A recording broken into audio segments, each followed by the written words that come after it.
So next up we have our starting up panel, and our moderator today is going to be Sonia Ryan. Great.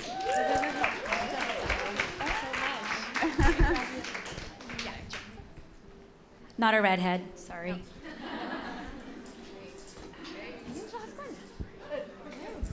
Oh, sorry. Yeah. Let's. We travels back. Yeah. Oh. Join it. Oh. Yeah. There's two. Yeah. Do we need one more chair? Need one more? No, we're good. Cool.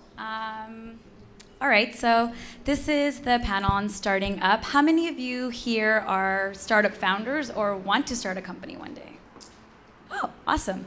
Okay, so I'm Sonia Ryan. I'm in charge of people and culture at startup here in Vancouver called The Thinking Ape, and I'm going to have all the women here kind of go through and introduce themselves.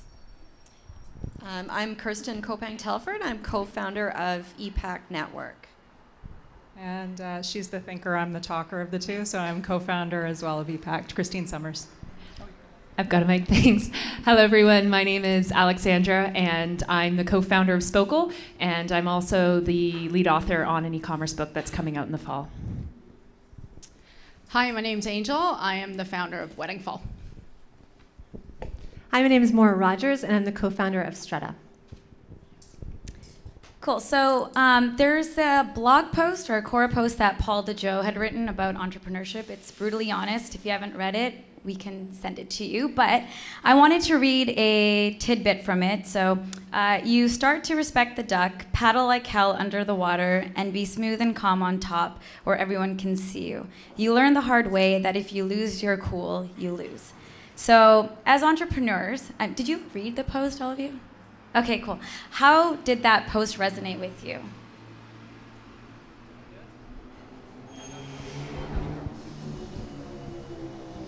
Paul nailed it. Almost every word of that post I can totally relate to, and it resonated with me. If I had to pick something out of there, I would say Paul touches on learning to love the journey.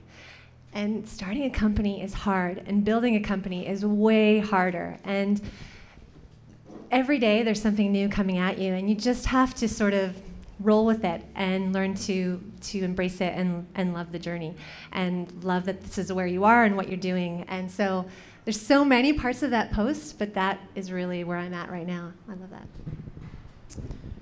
So Kirsten and I have known each other since we were 3.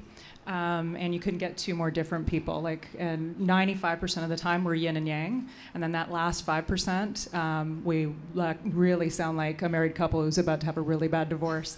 So the thing that we've found, that duck comment just so made me laugh out loud, because it's been a learning for us, because particularly when you're working with people that you know and you trust, sometimes you slide into that I'm talking to like my sister rather than my co-founder. And so it's been a learning experience for us in regards to keeping the stress away from our team members, being very positive and always trying to sort of edit ourselves when we're talking to others, and then going into our boardroom that unfortunately we're in an old building, so there's still like a one inch gap between the wall and the and the ceiling, so we always have to sort of whisper when we start arguing. But I think that that's probably been the one thing that everybody says it. It's so frickin' hard, and you say it and you don't get it till you're in it. And so for us, I think, thank God we've been friends this long, because I don't know that otherwise we would have killed each other at some point. So on the topic of co-founders, you often are asked whether or not you should start a company solo or with a co-founder. And I know that there's a blend of women here that have done it on their own and those that have a co-founder. So I want to hear, Angel, I want to hear your story. So you went and started Weddingful on your own, and kind of how that's been and where you're at right now with that. Yeah, so I was actually going to answer the last question. So I'll tell a little story with Paul before we get to that question. So I'm fortunate enough to be Paul's friend when he was writing that post. And we were actually doing Silicon Valley together. Together and separately. He was with GirlAB, and I was just doing it on my own. And it was just so interesting because it was like the insider look of that article. He we both didn't have any more money left in our company, and we were actually emailing back and forth about sleeping on the floor of a hotel room, and his hotel room have 8 guys already, and he's like, I guess we can have one more girl if you don't mind. And it was like that. And then we both worked out of a space called Rocket Space in Silicon Valley, and there were many, many desks and tons of different startups. And we would work from 8 a.m., crawling in, everybody's already there, till about 10:30 p.m., lots of problems, and customers saying no to you, website crashed, VC saying no, didn't want to meet you, and then at 10:30, we would leave the space, being one of the last ones, walking uphill to this hotel room where we have to sleep on the floor again, and we just tell each other, let's keep going and see you tomorrow. And that is the story behind that article. I mean, it's not 100%, but when he wrote the article and he was talking about it, and I remember commenting right underneath, there was just so much behind it all. Like, that's how it is. It's hardship, it's crying, it's getting no, and you just keep going. And I think, that's why I wanted to kind of add to it. Like, it was a very touching article, and it was just about, just keep it going. And now we're both at a better place, and I was just really proud of him for actually putting it into words. Okay, so now the second question. Co-founders. I was, unfortunately, just a founder for the company. I didn't have a choice. I didn't know anybody technically at the time, and I didn't know anyone in the startup world. I didn't know what a startup is. So I just started on my own. But now that I have done it, looking back, I would totally start with someone else. And now I have a great management team, LaSalle sitting there. It's just world of difference when you have a partner, when somebody else is picking you up, and someone to talk to, someone to brainstorm with. Shit happens all the time, and someone else is like, let's go. So it's super important, I think. Cool. I think I just want to talk a little bit about both questions. What resonated in Paul's article to me was just the extremes that you go through. And I think I felt it more with this company than any other company, is that the extremes actually are happening at the same time, right? So I always envisioned, you'd have this amazing month and then a bad month, or a good week or a bad week.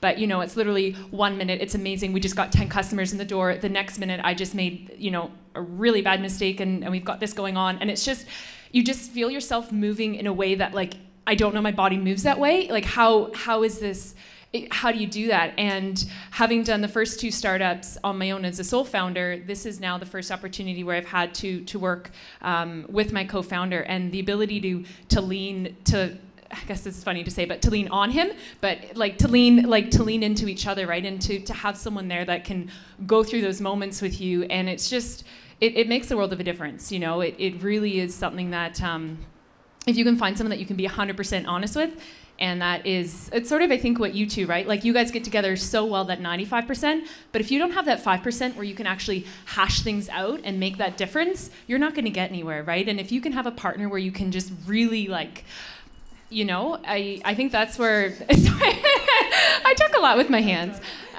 but that's really where the value comes in. So a co-founder, 100%, if you can find someone that is that other person to run your business with. And, oops, sorry. And I think for me, ePact started really under a plum tree in my backyard. Christine and I had this inkling of an idea, and we started hashing it out. And I was at a point where I had was just kind of coming out of a business, and I wasn't sure I wanted to do something. And she said, we're doing it. Let's just do it and go for it. And it's that balance in a partnership. And there have been times throughout the 18 months where we trade back and forth on that type of role, and that's been huge. And I think the other thing, and this kind of ties back to the first question as well, it's funny because the article really, really does resonate. And I'd probably had 3 conversations already this morning that felt like they came right out of that article. And then Christine has been in the Valley for the last, 10 days or something like that. And so I hadn't seen her until we got here, and she gave me these 2 cards. The first one says, "We just might be the luckiest people alive." And what's inside is basically a reminder that, you know, as I think Paul said, you never stop to celebrate anything. You raise money and you feel completely intimidated by the fact that you now have to do a whole lot more stuff. Or you constantly, you know, you get a great meeting, but underneath the water, the duck legs are going, you're going, crap, I don't know the answers, I don't have the stuff. And so that's another, it kind of ties the two together, but one of the things we do really try to remind each other to do is celebrate. The other one that she gave me says, if you're going through hell, keep going. And that was just, we were both going through hell this week, but that's the other positive of partnership. Tribute, there you go. Yeah, perfect. I agree with everything that was said by all of you. The other thing that I can add, and I'm going to steal this from my co-founder, is that if you're lucky, if you can pull together a hustler, a hacker, and a designer, that's a great trifecta. It's like the perfect 3 combo. Well, it's not really a combo.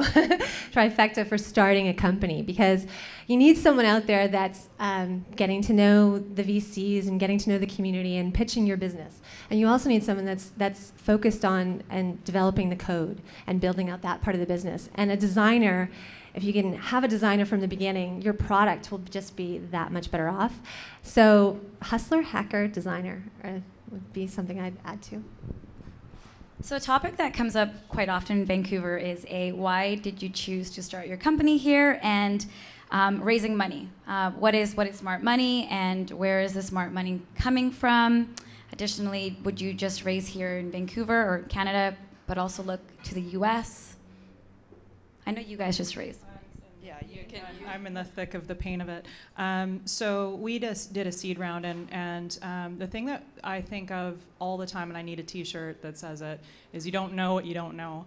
And we screwed up our first go at seed so bad. It was awesome. Like, it was just like flame out, but thank God it was over summer, so nobody saw us. So by fall, we figured out what we didn't know, and we're able to go to angels, which was a solid combination of some people that were just straight up check, and we don't ever want to see them again, and then others that actually help move our company forward, who are huge advisors and supporters of us. But then we were really fortunate to get into GirlAB, and that opened up new doors for us for VCs. So for seed, for us, with question, it was very much Canada, a couple angels in the States, but that was just through our networks. Now we're looking to expand as quickly as possible in Canada and the States, and I don't think that we could do it. We do have some Canadian funds that are very interested in us, and we're talking to them. But for us to progress as quickly as we need to, I think it's critical that we have some investors in the US to help us move our company forward. So that's why we're part of the Canadian Technology Accelerator program down in Silicon Valley, which were you also part of? Yeah, it's outstanding. I would recommend everybody apply to it.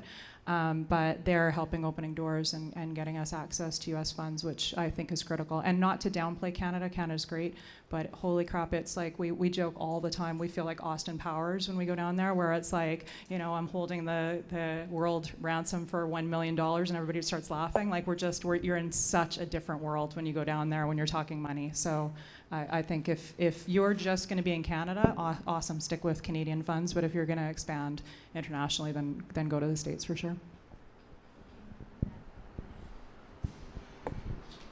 Well, there's dumb money and there's smart money, and it's important to understand the difference. And sometimes when you're raising money, you're just, you're pitching everyone and you're just hoping that someone will write you a check. And a lot of times investors are just a check, and that's okay. But dumb money can actually hurt your company, and smart money can bring so much more. And smart money is what I'd consider smart money, is someone that's going to be with you through the highs and the lows and for the long haul. And if they can bring a value add, maybe they have experience with your business, they have partnerships that they can bring to the table, or more smart money, that is the perfect investor. But that's what you should spend your time trying to get to know. Also, someone, for me, and understanding what's important for you too. Like for me, I want someone who's humble, that has been an entrepreneur, who knows what it's like, and can help me at those low moments. And so it's really important to understand that and understand the difference. And also do your diligence. you should talk to other entrepreneurs when you're looking at investors. You should talk to who they've invested in and their experience with that investor. You know, are they going to be there for you when you go to sell your company? Are they going to say, you know, if you want to sell it, are they going to let you do that? Those are all there's so many questions to consider, but you should definitely know the difference between those two things and try to get smart money if you can. So this is on tape. Investor partners, we love every single one of you. And when I said we don't want to see you again, I didn't mean it. So I'll just add to that a little bit. From the last talk, it is all about relationship when it comes to investor. And I think it's not only just building relationship to get money, but it's also the relationship you get afterwards. So for me, it was really important that I built a relationship with the investor and actually like him or her enough that I'm going to go into business with you. You know, you guys talk about co-founders and having partners that lift you up. It's exactly that. Your investor is just the same, right? They gave you money, but they're part of it. So for me, it was really important that I picked an investor that not only knew my market, knew how to grow my company, but really clicked with me. And when I was fundraising, my strategy was to talk to as many people as possible, just like Amy. I just called every single one of them, had coffee, talked to them, and it's almost like an interview, or even like dating, where you're feeling that chemistry. And then after meeting 20, 30 of them, in my head, I felt like there were 2 or 3 that I really clicked with, and I can see being with them for the next 5 to 7 years. And then I just really pursue and try to close those few people afterwards. And I think now, some of my angel investors have been with me for the last 3-4 years, and I tell them every day that it was the best decision I made. Because now, when things are up and down, they're there. And when you pick the right choice, you go far with it. And I can't imagine if I just picked anyone who gave me money. Cool. I want to add to the conversation a little bit and talk about bootstrapping. For everyone who knows what bootstrapping is, it's basically doing it on your own dime, right? And so that's what me and my partner Chris are doing, and we've also been lucky enough to get money from the government. And so it is an interesting decision. At what point do you take your company to go raise money, right? Because the second you raise money, you bring on a lot of expertise, you bring on so many amazing things, but you also now have people to live up to, right? To live up to those expectations. And so for us, it was a bit of a hard decision to decide, do we bootstrap or do we not, right? Our industry, I think it's really young still. In the next 12 months, there are going to be a lot of competitors coming into play. No one's going to dominate it for another few years. So we're at a really cool point where we can kind of say, okay, let's take these next 6 months to see, do we have a business? And at that point, take capital to scale. But it was a hard decision for us because, we got into the final round for Techstars in Seattle, it is one of the best incubators in North America, right? So they take 600 companies down to 20. Chris and I drove down there. We were in this 3-hour interview. It was amazing. We were very rah. And then they got into the whole conversation of, do we want to live in the States? And the second you take investor money from the States, at least from our perspective, they wanted us to be there, right? The ecosystem that they were going to build for us was going to be in Seattle. And for most companies, it's a quick fix, right? Like, I'm not sure what your experience was, but for us, we rely a lot on this government money, right? It allowed us to hire full-time developers. It's going to allow us to do 2 or 3 more this year again. And so we would have to give all that up to go down to the States for the potential of raising. And I guess the reason I'm sharing the story with you is that how much do you risk to get at what stage of that milestone for your company? So we actually decided not to go down there because we figured out we own our runway now for the next 12 months, and we're giving ourselves that leeway to figure out what kind of people we meet and want to be on board during that time. Whereas sometimes if you only give yourself a shorter period of time, like you were saying, you might end up having to accept dumb money. And we really can't afford to do that over the next 24 months, but we can afford to guide our way over the next 12 months. So that's the decision that we've made, and it's just interesting to talk about that. So thank you. So now that you've validated your idea, you've raised money, you have users, people want to use your product, what's next? Like, how do you seriously scale your company?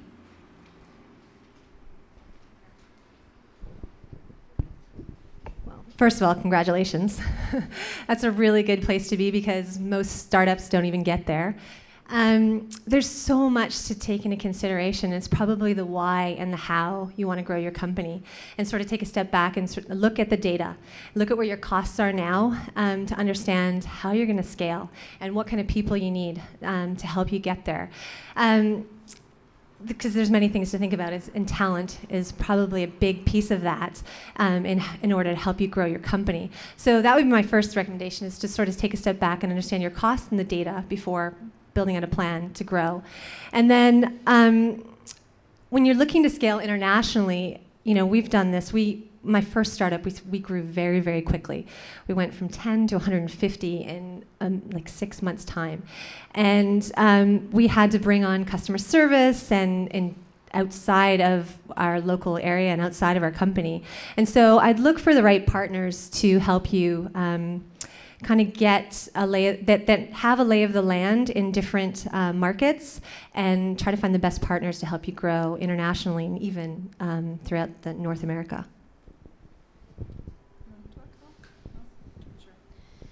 Yeah, so we're really sitting right at that point. We've raised money, we've got customers that like our product, and really are working through not just growing our team, but determining, right now we sell our product directly, but we recognize that we need to really grow at the pace that we need partners. And so that's an interesting challenge for us, identifying. We work in a lot of different industry verticals, schools, daycares, care homes, and so on.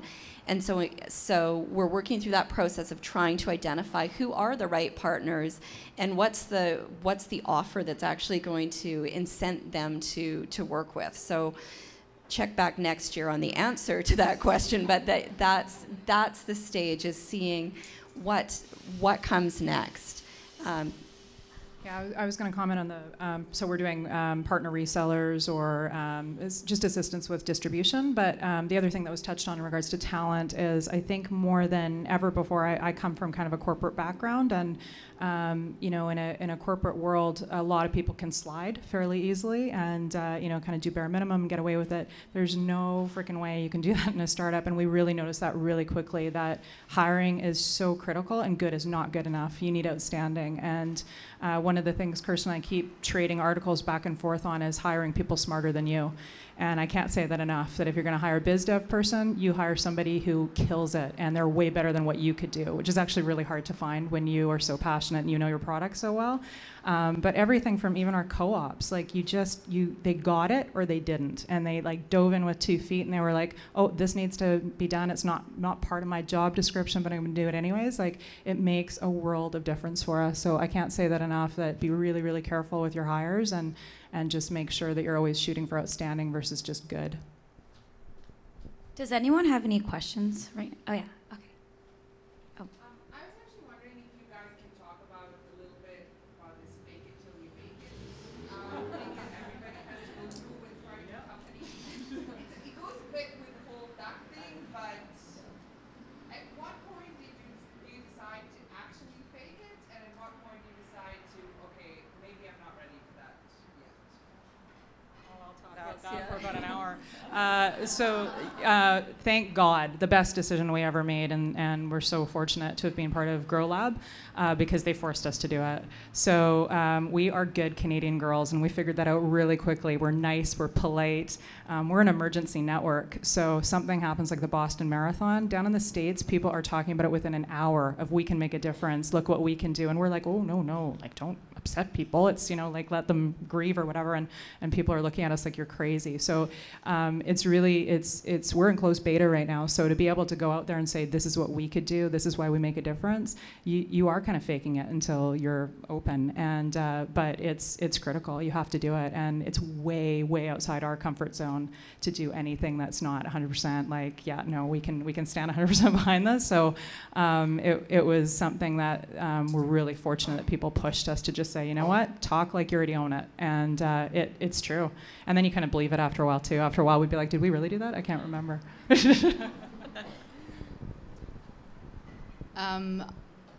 I guess it's tough to say what faking it means, but my interpretation of that would just be that when it comes to startup, 100% of the time, you don't know what's going on. And it used to be 50%, but it's now up to 100. So I think our way of doing it was just that we toss a lot of different experiment to it, right? So even just what is the proper product? What is the business motto? How do we make money, right? My interpretation of faking it is just being fully committed to these experiments, going, okay, we're gonna charge listing fee, and it's going to be $500, and then just 100% go for it. Then you pick up the phone, you tell the vendors, you're like, it's $500 and it's a listing fee, right? To me, I guess that's my interpretation of faking it, and then you see what happened. And then I guess it's a balance of being really committed to that, but also being really open-minded, saying, it probably wouldn't work, and I probably have to change it down the road, and then just balancing that. And then at some point, maybe 8 times later, after you've iterating it, and it's not even a listing fee anymore, and it's now all of a sudden free, you figured out that that is the way. And I guess that's what I mean, you know, that you faked it for a while, and it was 9 times later, and then all of a sudden, something click, and then you go, that's my business motto. Now it's that. And we use the same philosophy for everything, even product. What do we name a wedding profile? How much should we charge it? And you know, things like that. We just test it all out, but you just pretend that is probably the one. So. No, go ahead. Okay. See, nice Canadian girls. I know. So totally relate to that. And we do, you know, when you're out there and you're developing a product and you're working with these early customers, you fake it till you make it with your customers as well as your investors. Because if you go in and you say, we have this product, it's still kind of crappy, and you know, but we're going to make it better, it's really not a great sales call. Like, you know, you have to paint the vision at this stage. And what we've found is by painting that vision, we've been able to work with the customers that have come on early, and our product has improved because of that, because they've, you know, we've convinced them of the bigger picture, and they've worked with us to get there. But the funny thing is on the pricing, because you also don't know, especially with a product like ours, it's a subscription service. We have obviously lots of costs associated with running the business, but you don't have a lot of variable costs. So you start out and you test your pricing out, and you go into meetings and you say, it's going to be X, between X, or, and you kind of watch and you go, did they look like completely thought that was terrible, and then you decide whether you're going to go up or down from there. And then the other challenge is you go back in, you know, we did go through a brief freemium period, and now what I'm finding is I can't remember always who we talked to in that period versus, you know, so, but you just have to keep owning it. Just to add one quick comment. I think in terms of faking it, never, ever, ever, ever to your business partner. Maybe a little bit, you have to imagine a little bit with your team, but never to that person that you're directly working with.